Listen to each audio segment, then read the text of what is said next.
Il est 15 heures, donc je vous propose de commencer tranquillement. Ça fait arriver en plus le spectateur, ça fait arriver l'assistance.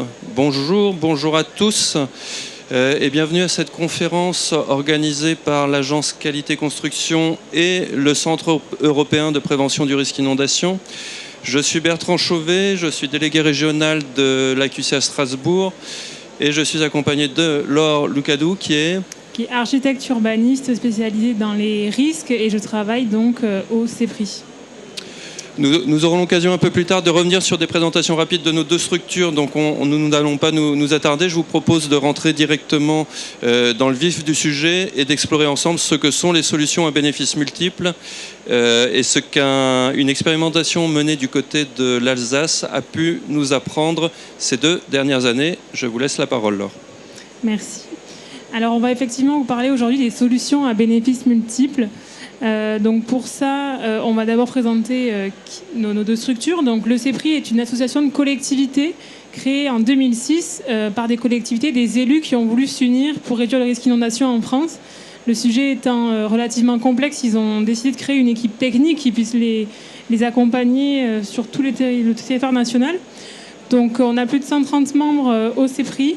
Et on accompagne les collectivités, on les forme, on les outille avec de nombreux guides, des formations. On les représente aussi au niveau national auprès du ministère de la Transition écologique. Et donc, voilà la carte de nos membres. Quant à l'AQC, l'AQC est une association loi 1901 qui existe depuis un peu plus de 40 ans maintenant, dont les missions sont reconnues d'intérêt général et qui, missions qui sont à vrai dire contenues dans notre intitulé, puisque notre mission principale c'est de diminuer les désordres et d'améliorer la qualité de la construction. Sur ce sujet, nous travaillons de plus en plus ces dernières années sur tous les sujets en lien avec le dérèglement climatique, en lien avec la sinistralité provoquée par le dérèglement climatique. Et puis nous avons une particularité qui est celle, ou plutôt une double particularité. La première, c'est de regrouper la quasi-totalité des acteurs de la construction au niveau national. Tout ça pour vous dire que nos analyses font l'objet d'un relatif consensus au niveau national. Et puis nous avons la particularité d'avoir une implantation régionale, une implantation locale assez forte, raison pour laquelle nous avons pu mener cette expérimentation avec le CEPRI. Alors déjà, je ne sais pas si tout le monde est familier des inondations, donc je vais faire donner un bref aperçu des inondations. Donc un Français sur 4 aujourd'hui est exposé aux risques d'inondation en France et un emploi sur 3. Donc c'est des chiffres qui sont relativement importants et qui montrent qu'en tant qu'acteur de la construction, on peut y être confronté de façon très probable.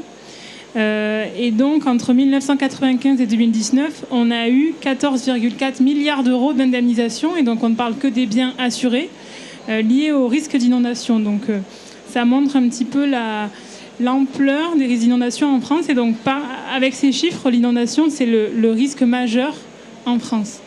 Donc de quoi on parle quand on parle d'inondation, on a différents types d'inondations. On a tout d'abord ce qui est le plus courant ou auquel on pense le plus facilement, c'est le débordement de cours d'eau. Il peut être lent, comme sur la Seine. Il peut être rapide, comme peut-être dans le sud de la France, ou même torrentiel dans des contextes de montagne. Ensuite, on peut avoir le ruissellement. Donc ruissellement agricole, ruissellement aussi en ville, notamment à Nîmes en 88. Peut-être que vous vous rappelez d'une grosse inondation. Il y a du ruissellement. Ensuite, on a la remontée de nappes. On a un exemple en 2001 dans la Somme où en fait c'est les nappes phréatiques qui sont saturées et qui remontent dans les points bas. On a aussi la submersion marine, donc liée au contexte littoral, par franchissement par paquet de mer par exemple. Et on a d'autres inondations, la rupture d'ouvrages, donc de digues ou de barrages, l'infiltration dans les réseaux, par exemple dans le métro. L'anecdote pourrait illustrer ça, c'est qu'en 1910 à Paris, il y a eu, donc lors de la grande crue centennale, on a eu de l'eau sur le parvis de la gare Saint-Lazare, alors que la gare Saint-Lazare n'est pas du tout à proximité de la Seine, parce que la ligne 7 était en construction et que l'eau est ressortie de l'autre côté sur ce point bas. Donc on a aussi des débordements après plus spécifiques de réseaux d'eau pluviale ou de rupture de poches glaciaires, ça c'est plus spécifique en montagne. Voilà un peu de quoi on parle. Et donc on a beaucoup de leviers pour prévenir les inondations. On pourrait dire qu'on a déjà la culture du risque, connaître les bons gestes, savoir que des inondations peuvent se produire. Ensuite, l'aménagement du territoire de façon large. On a aussi les protections collectives, par exemple des digues quand on a des quartiers denses déjà urbanisés, ou l'adaptation individuelle. C'est-à-dire que quand l'analyse coût-bénéfice que l'on peut faire démontre que ce serait beaucoup trop cher par rapport au nombre de personnes, par exemple, on peut être amené à faire de l'adaptation individuelle du bâti. Et donc une stratégie de prévention des inondations, c'est une combinaison un peu de tous ces leviers qu'on peut actionner différemment selon chaque territoire, selon le type d'inondation, selon le budget, selon les particularités. Mais donc tout ça pour vous dire que l'adaptation individuelle dont on va parler aujourd'hui, c'est vraiment un levier majeur de la prévention des inondations. Et donc les solutions à bénéfices multiples, qu'est-ce que c'est maintenant qu'on a dit ça? Donc en fait, le constat, c'est que on a beaucoup de personnes, les personnes en général ne passent pas aux travaux de réduction de vulnérabilité du bâti. On a ce constat-là, c'est-à-dire sauf s'ils ont été récemment impactés ou ils ont envie d'adapter leur bâti pour être moins touchés, ou si ils sont fréquemment inondés, mais sinon, en règle générale, quand on leur fait des préconisations d'adaptation du bâti, ils passent difficilement aux travaux. Et donc la question, c'était comment on peut les encourager, parce qu'on sait à quel point ça peut être efficace. Donc comment encourager les particuliers qui ont du mal à passer aux travaux à le faire. Donc en parallèle, on a un deuxième constat qu'on a établi, c'est que le parc résidentiel pavillonnaire est en travaux continuels d'entretien, de rénovation, et ça, on est tous d'accord là-dessus. Donc que ce soit pour de la mise en accessibilité, pour l'évolutivité du logement, en lien avec l'évolutivité de la cellule familiale, pour la rénovation énergétique aussi. Et donc on a ce chiffre. En 2019 seulement, on a eu 27,8 milliards d'euros de travaux de rénovation, et soit un cinquième des ménages. Donc ça, il faut le mettre en parallèle avec le Fonds de prévention des risques naturels majeurs, dont je vais vous parler plus tard, qui a une enveloppe de 200 millions d'euros par an pour réduire la vulnérabilité du bâti. Donc 200 millions vs 27 milliards, ça montre qu'il y a une dynamique ici dont il faut profiter. En tout cas, nous, c'est ce qui nous a paru évident. Donc l'objectif, c'est de faire de la rénovation un peu un cheval de Troie. Donc l'image, elle est pour dire qu'il faut se servir de l'appétence des particuliers pour la rénovation en général, et puis de l'intérêt grandissant pour la rénovation énergétique avec tous les dispositifs qu'on connaît, pour amener les particuliers à faire de l'adaptation du bâti. Parce qu'on sait que les bénéfices de la rénovation, ils apparaissent directs aux particuliers, alors que les bénéfices d'une réduction de vulnérabilité de bâti à l'inondation, ça paraît plus indirect, on ne se rend pas vraiment compte, on sait l'argent qu'on met, mais on ne se rend pas vraiment compte de ce que ça va changer demain. Et donc, les SBM, c'est de se dire ça, en fait, c'est des intérêts qui convergent pour tout le monde. Déjà, c'est optimiser les dépenses publiques. Attention, c'est pas les réduire, mais c'est ne pas baisser les enveloppes dédiées à chacun des deux postes, mais plutôt d'optimiser.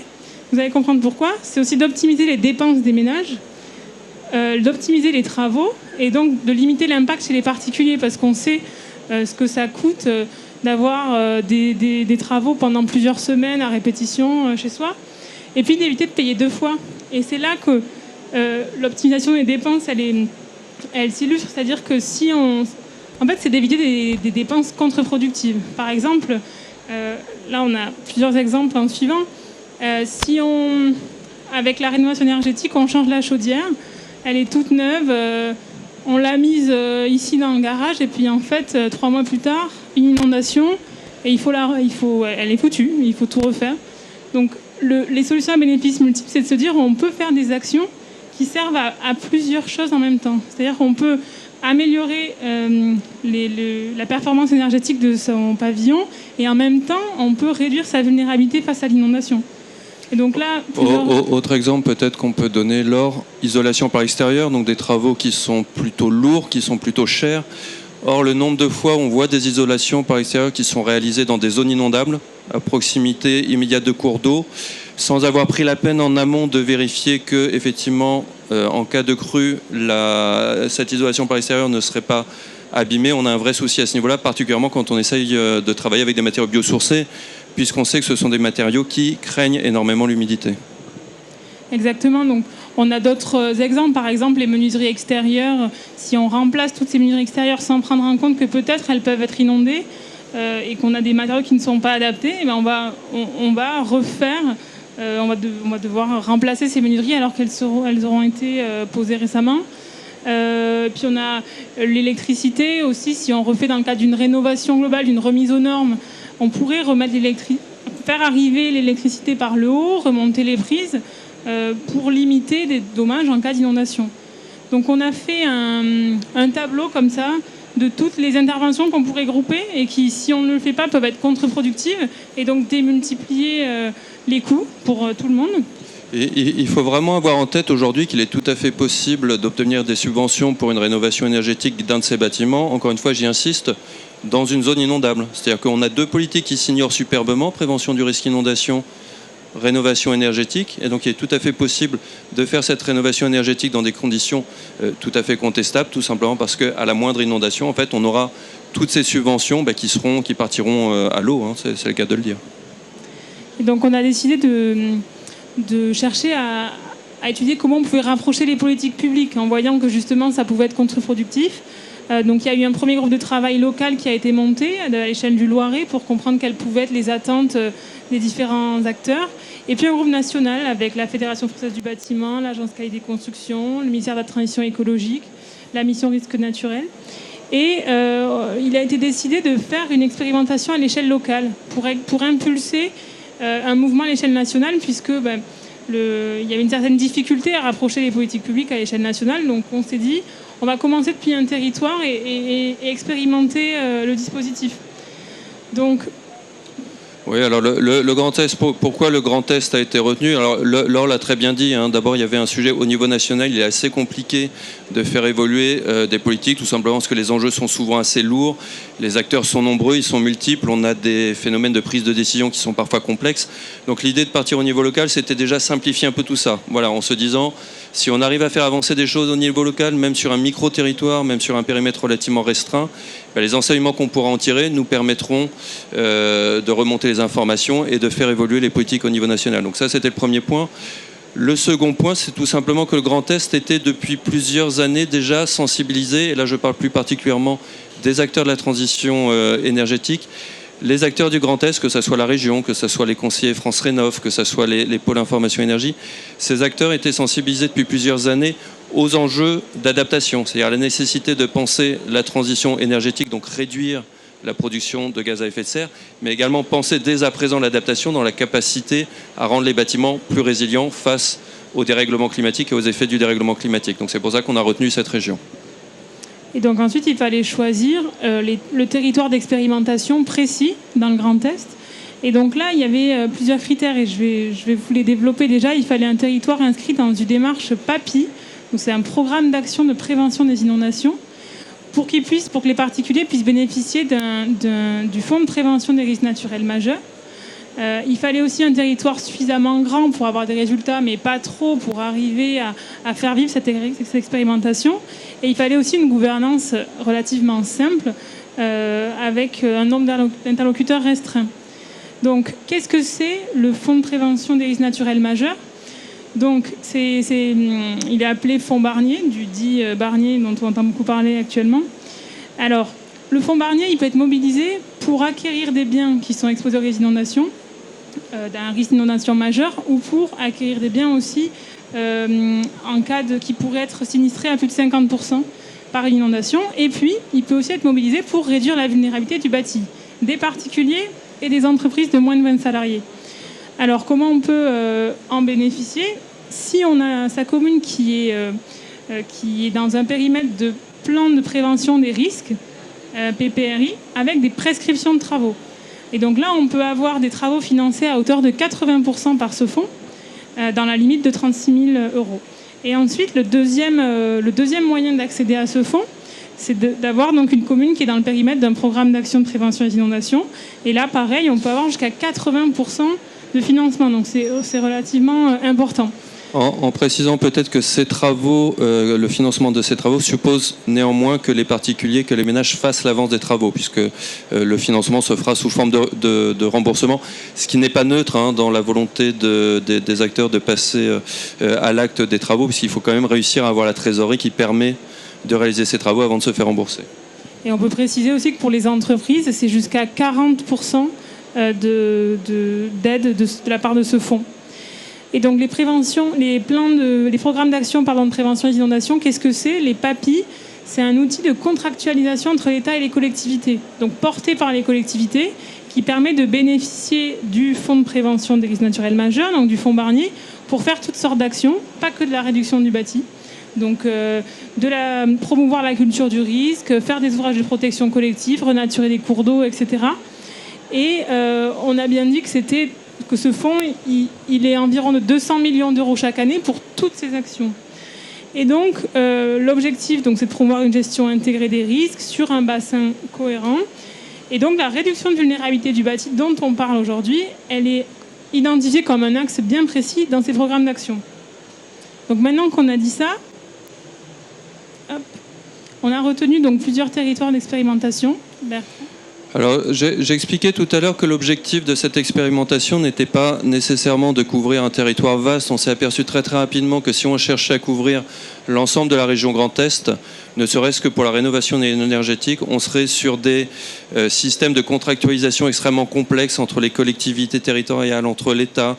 On serait sur des dispositifs France Rénov' et de conseillers France Rénov' qui allaient varier énormément.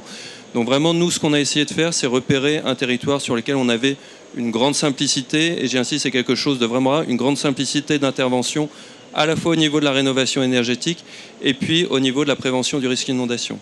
Alors, pour ce qui concerne la prévention du risque d'inondation, il se trouve qu'on avait au nord de Strasbourg, autour d'une ville qui s'appelle Saverne, on avait effectivement un plan d'action et de prévention des inondations qui était en cours, dans lequel une campagne de communication était en cours et dans lesquelles des diagnostics inondation, c'est-à-dire une diagnostiqueuse qui se déplaçait à domicile pour identifier la vulnérabilité du bâti aux inondations. Donc on avait une campagne qui était en cours. Donc ce périmètre nous semblait intéressant. Or, il se trouvait que parallèlement, sur ce même périmètre du papier, on avait une particularité. Je pense que c'est un peu après, je ne me souviens plus l'heure. Ah non, donc sur ce même territoire papier, il se trouvait qu'on avait la particularité d'avoir des conseillers France Rénov' qui étaient portés directement par un acteur local, qui est le Octave Rénov', donc qui portait directement le conseil rénovation énergétique. Voilà, donc on avait une opération papier, enfin une opération prévention du risque d'inondation qui était efficace. On avait des conseillers France Rénov' qui étaient portés directement, donc on arrivait à avoir peu d'interlocuteurs. Et par la suite, on a étendu ce dispositif, on l'a étendu à un autre territoire, tout simplement parce qu'on s'était aperçu que dans le papier de Saverne, dans le papier de la Haute-Zorn, on avait relativement peu de retours d'informations. Le temps de mettre l'opération en place, on s'était aperçu que malheureusement, la campagne de diagnostic inondation était quasiment déjà finie. Donc on a étendu la chose à un territoire on va dire du milieu de l'Alsace, en plein milieu de ce qu'on appelle le Ried, c'est-à-dire une zone inondable autour du Rhin, un territoire donc, qui s'appelait le PAPI Ried Centre Alsace. Les acteurs, là aussi, pour travailler sur un sujet comme la meilleure articulation de la prévention du risque inondation et les travaux de rénovation énergétique, ça a l'air de rien, mais même sur des territoires aussi restreints, on a un nombre extrêmement important d'acteurs qu'il faut être en mesure de mobiliser. Le syndicat, le SDEA, le syndicat des eaux et d'assainissement d'Alsace-Moselle, qui était en charge tout simplement du diagnostic inondation et qui était en charge de la gestion du PAPI. L'AQC, nous avons eu l'occasion de le présenter, de même que le CEPRI. France Rénov', je pense que maintenant France Rénov' est connue, donc c'était France Rénov' à travers la société d'économie mixte Octave Rénov' qui a cette particularité de faire à la fois du diagnostic, de la maîtrise d'œuvre, et puis qui peut également intervenir sur l'ingénierie de financement. C'est-à-dire, autrement dit, qui peut agir comme société de tiers financement, aller chercher les financements, plutôt que de laisser les particuliers faire les démarches eux-mêmes, et se rembourser directement. Donc voilà, on a eu ce type d'acteurs. La Fédération française du bâtiment, que je ne présente plus, et puis un certain nombre de collectivités territoriales que vous pouvez voir. Alors les différentes étapes, ça a été déjà d'échanger de la documentation sur les différents programmes menés d'un côté par les collectivités qui faisaient de la prévention d'inondation et par les conseillers France Rénov', donc différentes plaquettes que vous voyez là. C'était aussi donc la mise en place d'un kit SBM avec tout ce qu'il faut savoir pour les différents acteurs. Ensuite, les conseillers France Rénov sont allés avec les diagnostiqueurs de la prévention d'inondation pour voir comment ça se passait et apprendre comment discuter et dialoguer avec les particuliers. Et puis on a eu après une promotion réciproque. Donc à chaque diagnostic fait par l'un ou par l'autre, il y avait une incitation à faire le diagnostic avec l'autre acteur, donc soit la rénovation énergétique ou la réduction de vulnérabilité du bâti. Et puis des réunions régulières de suivi. Donc ça, c'est le kit SBM qui a été mis en place. Donc, encore une fois, un kit de communication, des procédures, enfin, une première base pour pouvoir dupliquer l'expérimentation. Et alors, qu'est-ce que ça nous a appris ? Vous allez voir beaucoup de choses. Donc déjà que malgré une très forte implication des acteurs, le dispositif n'a pas permis de résoudre le problème initial, c'est-à-dire que il faut savoir que chaque acteur s'est mobilisé vraiment énormément. Ils n'avaient pas forcément dans leur fiche de poste de faire tout ça.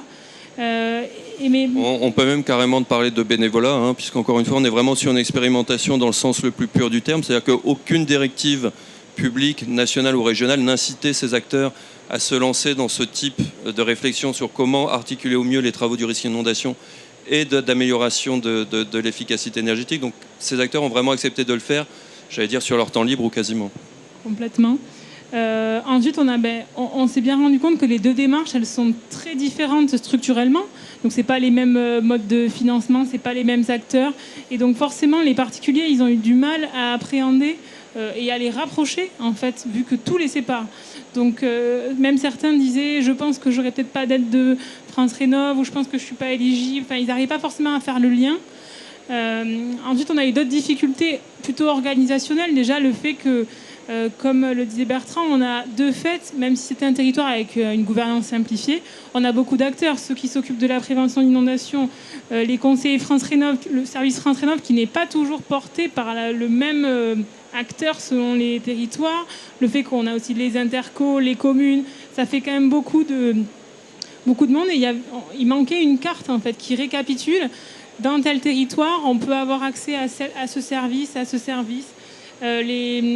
déjà pour les acteurs de l'expérimentation et pour le public. Ensuite, il y a eu une difficulté à capter l'attention des habitants, justement pour les inciter à réaliser ces actions-là.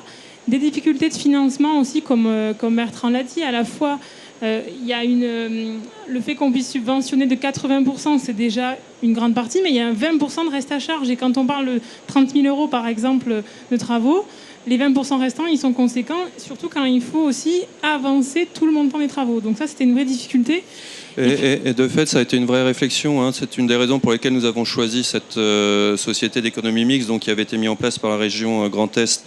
Et l'ADEME, encore une fois j'y insiste, elle intervenait sur les questions d'ingénierie financière. C'est-à-dire qu'elle était vraiment en mesure de réaliser les travaux et de se rembourser par la suite en allant chercher les subventions telles qu'elles existaient. Donc sur le papier, la SEM Octave Rénov était tout à fait intéressée par l'idée, pourquoi est-ce que cette ingénierie financière que je fais pour la rénovation énergétique, pourquoi est-ce que je ne tenterais pas de la faire pour la prévention du risque inondation en allant chercher tout simplement les subventions disponibles, en faisant l'ingénierie nécessaire et en avançant l'argent aux habitants pour, par la suite, me rembourser. Mais un détail qui peut sembler relativement mineur, nous n'avons jamais réussi à obtenir avec certitude l'autorisation ou la certitude qu'il était possible d'articuler, de cumuler ces deux types de financement. C'est-à-dire qu'aujourd'hui, on n'a toujours pas, avec certitude, on n'est toujours pas sûr qu'on va pouvoir articuler à la fois demander les subventions rénovation énergétique et puis les subventions pour la prévention du risque inondation. Hop, pourquoi je suis à la fin ? C'est intéressant. Pardon. Hop, on a été là. Voilà, et on a aussi des entreprises qui ne répondent pas toujours favorablement aux sollicitations de travaux. Je ne sais pas si Bertrand voulait en dire quelques mots. Si, pour des raisons qui s'expliquent assez facilement, c'est-à-dire faire des travaux d'adaptation au risque inondation, c'est bien souvent sortir des règles de l'art telles que les entreprises les ont apprises dans leur formation, telles que les artisans les ont apprises dans leur formation. On va leur demander par exemple de réaliser des installations électriques qui sont sous forme de parapluie, c'est-à-dire qui sont sous forme remontante de manière à éviter de noyer les gaines. Sauf que dans ses travaux quotidiens, une entreprise d'électricité n'a pas forcément l'habitude de réaliser ce type de travaux. Autre exemple, on va demander à des entreprises d'intervenir, de poser par exemple des bâtards d'eau. Il faut savoir qu'aujourd'hui, donc, les bâtards d'eau, ce sont ces plaques qu'on dispose devant les entrées d'un bâtiment et qui permettent d'éviter que l'eau rentre quand on est sur des inondations relativement faibles de 20 ou 30 cm. Il faut savoir qu'aujourd'hui, un élément apparemment aussi simple qu'un bâtard d'eau ne fait l'objet d'aucune normalisation. C'est-à-dire qu'on n'a pas de description officielle et efficace de ce que peut être un bâtard d'eau. Donc voilà, on demande à la fois aux entreprises de faire des choses qu'elles n'ont pas l'habitude de faire, sur un marché qu'elles ne connaissent pas ou qu'elles connaissent mal, à partir de règles de l'art et de normes qui ne sont pas encore forcément très bien définies, qui ne sont pas forcément adaptées. On comprend très bien la réticence. Arrivé là, on comprend très bien la réticence. Tout à fait. Et donc d'autres difficultés, c'est que justement les conseillers, notamment France Rénov, ont été, comme disait Bertrand, ont accepté de faire cette expérimentation, mais ça les a quelque part mis en difficulté puisque c'était pas habituel et surtout parce qu'il manquait de temps pour détecter quels étaient les biens en zone inondable ou non, pour produire des paragraphes spécifiques dans les comptes rendus donnés aux entreprises. Il y avait donc un manque de formation sur ce sujet, comme on disait, pour arriver à détecter et à savoir aussi comment parler avec les habitants, notamment quand les habitants peut-être ne croient pas au risque d'inondation. Donc il y avait vraiment une crainte d'effrayer le particulier puis de lui en remettre une couche parce qu'il était déjà en train de parler de la rénovation énergétique. Et donc est-ce que vraiment je lui en rajoute, sachant que ce n'est pas les mêmes acteurs, ce n'est pas le même financement, je vais lui dire d'aller regarder ailleurs. Là aussi... je pense qu'on peut dire que le manque de temps doit vraiment se comprendre au sens premier du terme. C'est-à-dire qu'il faut savoir que dans les démarches, dans la manière dont un conseiller France Rénov va travailler, il va suivre une nomenclature assez précise des gestes, des conseils qu'il peut donner. Et dès qu'il va sortir de cette nomenclature, la question va se poser de savoir ce temps-là, comment est-ce qu'on le finance, comment est-ce qu'on le facture. Or, toutes les questions en lien avec la prévention du risque d'inondation, elle n'existe pas dans la nomenclature des conseillers France Rénov aujourd'hui. Donc on a quelque part un point aveugle de la capacité à penser l'articulation prévention du risque d'inondation et puis rénovation énergétique.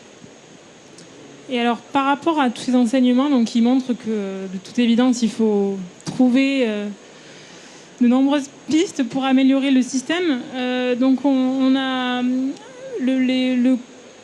comment dire,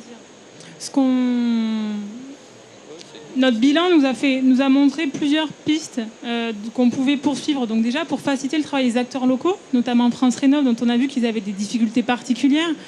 Déjà, c'est profiter de la réforme de SARénov. Alors SARénov, c'est un outil utilisé par les conseillers pour à la fois rentrer tous leurs contacts, produire les comptes rendus et puis proposer aussi différents conseils.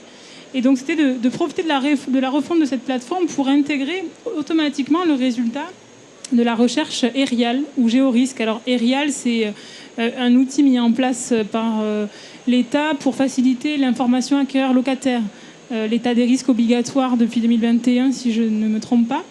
Et donc c'est systématisé, connecter en fait les deux plateformes pour qu'automatiquement, quand on rentre l'adresse d'un bien, on puisse savoir directement si ce bien est dans une zone couverte par un PPRI ou non.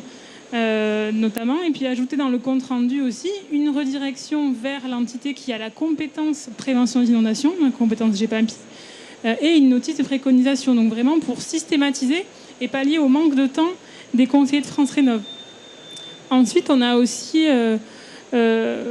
s'est aussi rendu compte de quelque chose, c'est qu'il fallait adopter une posture de user-centered design, c'est-à-dire de se focaliser sur les besoins du particulier. Et ça, je vais vous raconter une autre anecdote pour l'illustrer. C'est qu'au CEPRI, on accompagne les collectivités membres qui nous en font la demande. Et on a la communauté de communes de CCPOA dans les Landes qui nous a sollicité parce qu'ils avaient bénéficié d'une expérimentation de l'État pour faire de la datation du bâti suite à des inondations fréquentes. Ils ont eu 4 inondations en 5 ans de plus d'1 mètre. Donc c'est relativement élevé. Et donc, malgré que les habitants avaient été fréquemment inondés, ils ont fait des diagnostics, ils ont eu de très bons chiffres, mais il y avait très peu de passages aux travaux. Donc on a fait une étude avec un psychologue socio-environnemental, et donc le résultat, c'est qu'en fait, les habitants, ils n'ont pas été suffisamment écoutés et intégrés dans la stratégie d'adaptation de leur bâti. C'est-à-dire qu'un diagnostiqueur est arrivé parce qu'on veut toujours aussi des prix réduits. Donc le temps aussi du diagnostic est réduit. Et donc les personnes sont arrivées en mesurant des cotes dans la maison, sont reparties rapidement, ont envoyé un rapport. Et voilà. Et donc les habitants avaient été un petit peu frustrés quelque part, parce que 4 inondations en 5 ans, on commence à savoir à partir de quand l'eau, elle arrive, elle rentre, elle touche ceci, elle touche cela. Et donc en fait, vraiment un message qu'on porte, c'est que, et qui sort de ces 2 expérimentations, c'est qu'il faut intégrer les particuliers dans la stratégie d'adaptation de leur bâti, en plus de les écouter sur leurs connaissances empiriques, parce qu'ils en ont très souvent quand ils ont été inondés. Donc ça, c'est un premier élément, et aussi qui amène à se poser des questions du point de vue de l'usager. Donc comment faire pour que l'usager soit réceptif ? Donc un point qui a été soulevé, c'est aujourd'hui on a des campagnes de communication pour la rénovation énergétique, pour la prévention d'inondations, on pourrait en citer de nombreux autres. Les risques technologiques, pourquoi pas, allons-y. Aussi. Et donc il faudrait promouvoir l'adaptation globale du logement, pour que déjà l'usager y voit plus clair, et aussi parce que, pour tout ce qu'on a dit depuis tout à l'heure, pour éviter ce qui pourrait être contre-productif. Donc vraiment parler d'adaptation au contexte climatique et prévoir une communication intégrale sur tous ces sujets. Et donc pourquoi pas créer un label de maison résiliente si on continue la réflexion. Label qui aurait aussi l'avantage de contrebalancer un réflexe qui est un peu redoutable. Sur le papier, on pourrait se dire, dès lors que je fais évoluer ma maison pour qu'elle soit résistante au risque d'inondation, je vais augmenter la valeur de mon patrimoine. Or, ce dont on s'est aperçu en Alsace, c'est que le raisonnement de la plupart des habitants n'était pas du tout celui-là. Au contraire, beaucoup d'entre eux craignaient de faire réaliser le diagnostic inondation, tout simplement parce qu'ils avaient peur, de manière un peu irrationnelle, qu'on sache de cette manière que leur maison était située en zone inondable, et que par conséquent, dans leur esprit, et que par conséquent, cette maison perde en valeur parce qu'elle était identifiée comme étant en zone inondable. Et mécanisme encore plus important, plus grave, on arrivait souvent à ce résultat-là, même quand on avait un diagnostiqueur ou une diagnostiqueuse qui faisait le déplacement. On demandait les habitants, lui demander d'être le plus discret possible, de manière à ce que les voisins ne voient pas qu'un diagnostic inondation était réalisé, au risque que l'ensemble de la valeur du quartier soit en baisse. Voilà, donc on est sur ce type de mécanismes qui ne sont pas tout à fait rationnels, qui a priori ne correspondent pas en plus à une réalité économique, puisque les zones inondables, elles sont identifiées, elles sont connues, donc on n'est pas sur quelque chose de rationnel, mais il y a vraiment, on voit bien dans la capacité à prendre le risque à bras-le-corps, à tenter l'anticiper, à être raisonnable face à ce risque-là, on voit qu'aujourd'hui encore on est sur une forme d'irrationalité. Donc il y a vraiment cet aspect-là à travailler également. Ensuite, on a aussi... on peut aussi se poser la question comment on pourrait faire pour que l'usager comprenne réellement de quoi on parle, ne s'en mêle pas les pinceaux entre toutes les différentes démarches dont on a parlé jusque-là. Donc déjà, le fait d'avoir un diagnostiqueur unique, ça permettrait plus de rationalité, parce que quand on multiplie, là, tel jour, on a tel diagnostiqueur qui vient, celui d'après, un autre, et encore un autre, et chacun envoie son rapport séparé, on peut imaginer que voilà, le fait d'avoir un diagnostiqueur unique pourrait être une perspective, et donc là, avec qui pour le faire ? Déjà, il nous semble évident que les architectes ont un rôle à jouer, puisque de par leur métier, ils ont cette vue d'ensemble pour gérer toutes les facettes d'un projet, et puis trancher et entre les différentes contraintes, les différents besoins. Donc déjà, voilà, ça pourrait être les architectes, mais aujourd'hui, ils ne sont pas suffisamment formés, notamment aux questions de la prévention des inondations. Et puis, on pourrait aussi penser à mon accompagnateur Rénov', le nouveau poste mis en place par l'ADEME. Par l'ANA, c'est l'ANA qui porte le dispositif aujourd'hui. Pour les gros travaux de rénovation, donc qui prévoit un accompagnement obligatoire pour les gros travaux. Mais bon, là, on a des moyens qui sont peut-être limités, et on a aussi un manque de formation. Donc peut-être que, en tout cas, c'est un poste qui pourrait peut-être...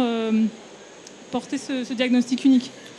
Et sur la montée en compétence des artisans, donc j'ai déjà évoqué la difficulté de travailler avec des règles de l'art qui doivent par définition être adaptées dans ces zones de risque. J'ai évoqué également la difficulté de travailler avec des règles d'art qui n'existent pas ou des normes qui n'existent pas pour un certain nombre d'équipements.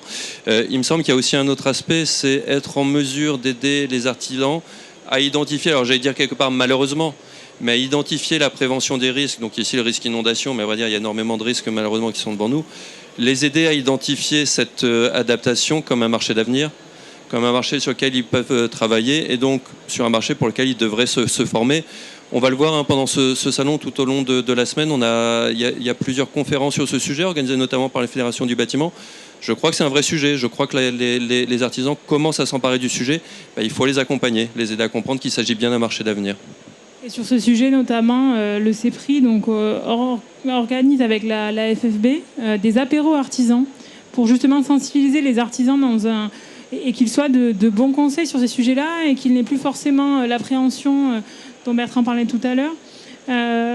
Et puis on a ensuite un autre aspect qui est sur le financement, ce dont on a parlé justement, le fait d'avoir un guichet unique qui centralise les aides et qui avance les frais de travaux. Ça semble important parce que aujourd'hui, on voit qu'on arrive à centraliser des aides sur la rénovation énergétique, mais le fait de ne pas avoir le même dispositif sur la prévention d'inondation, donc encore une fois de tout séparer, et puis de devoir faire cette avance qui est énorme. En fait, on doit avancer 100% des travaux. Quand on pense à des travaux, par exemple, de plus de 30 000 €, c'est considérable. Et puis avec une petite incertitude sur l'instruction des dossiers, c'est-à-dire qu'il suffit qu'à un moment donné, le dossier ne soit pas jugé conforme ou complet par la direction départementale des territoires, et on est reparti pour quelques semaines ou quelques mois. Donc je pense vraiment, il s'agit vraisemblablement d'un frein extrêmement important, cet aspect financier, comme il l'a été pendant 10, 15 ou 20 ans pour la rénovation énergétique, avant qu'on tente d'avoir des dispositifs un peu simplifiés. Et donc ce que disait Bertrand, c'est que la SEM Octave qui a été mobilisée dans le Grand Est, en tant que collectivité, elle peut recevoir le fonds Barnier elle peut collecter les aides, sauf qu'aujourd'hui, on n'a pas eu de réponse sur ce point-là, mais logiquement, il peut y avoir des acteurs de tiers financement qui se proposent et qui trouvent les solutions pour grouper les aides.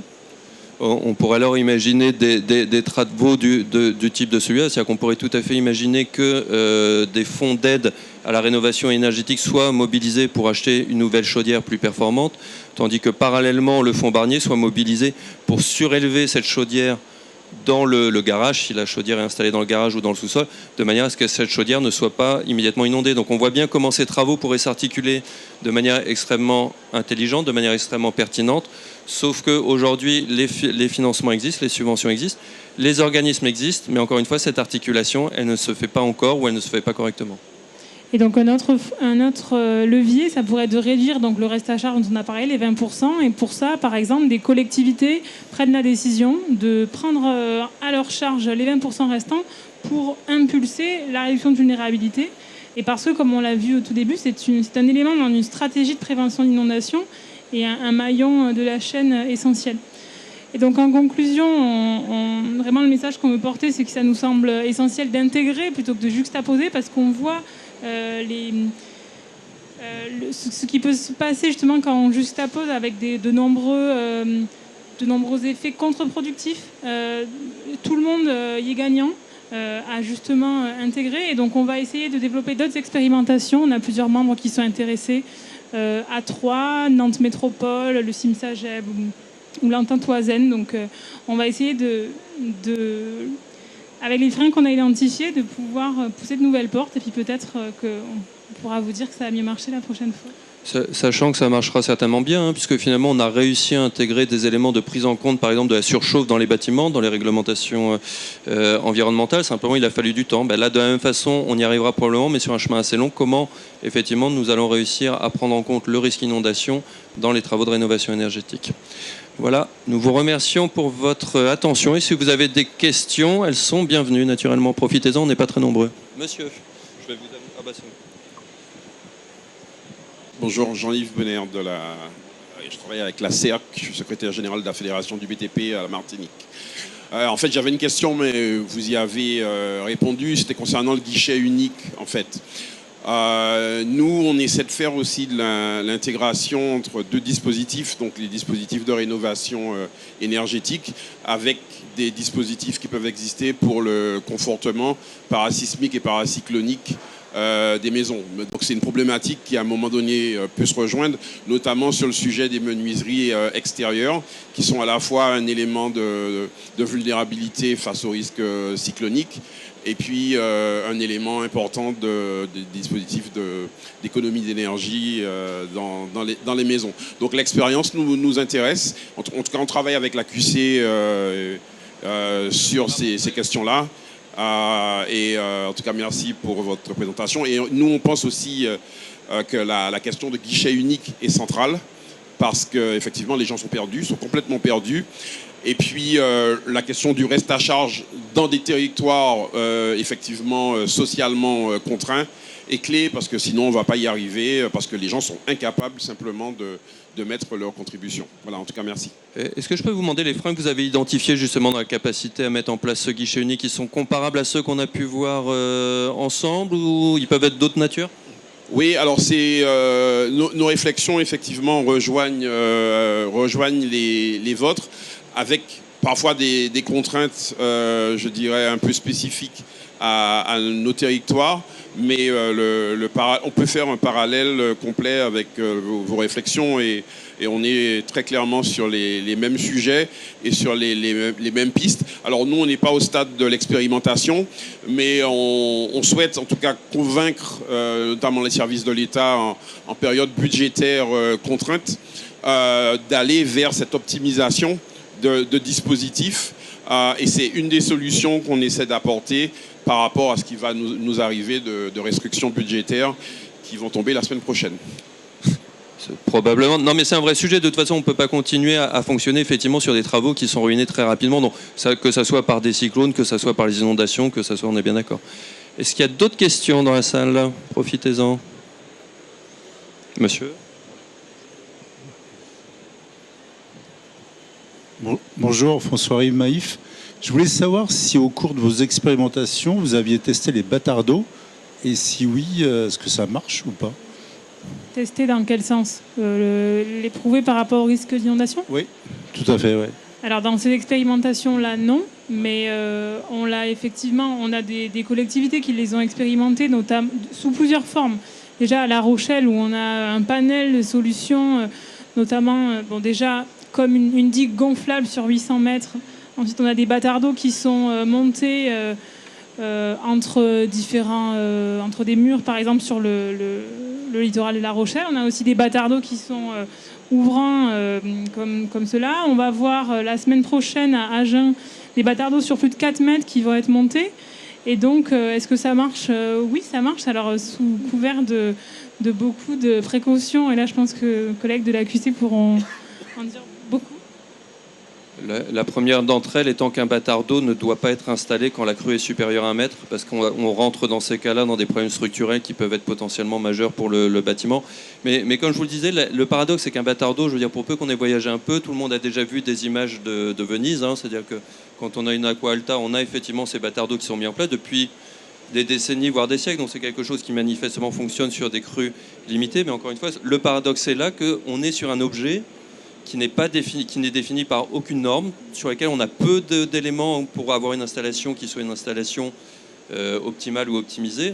Exemple tout bête, comment est-ce qu'on installe un bâtard d'eau lorsqu'on a une rénovation par l'extérieur, lorsqu'on a une isolation par l'extérieur ? Là-dessus, ça flotte beaucoup.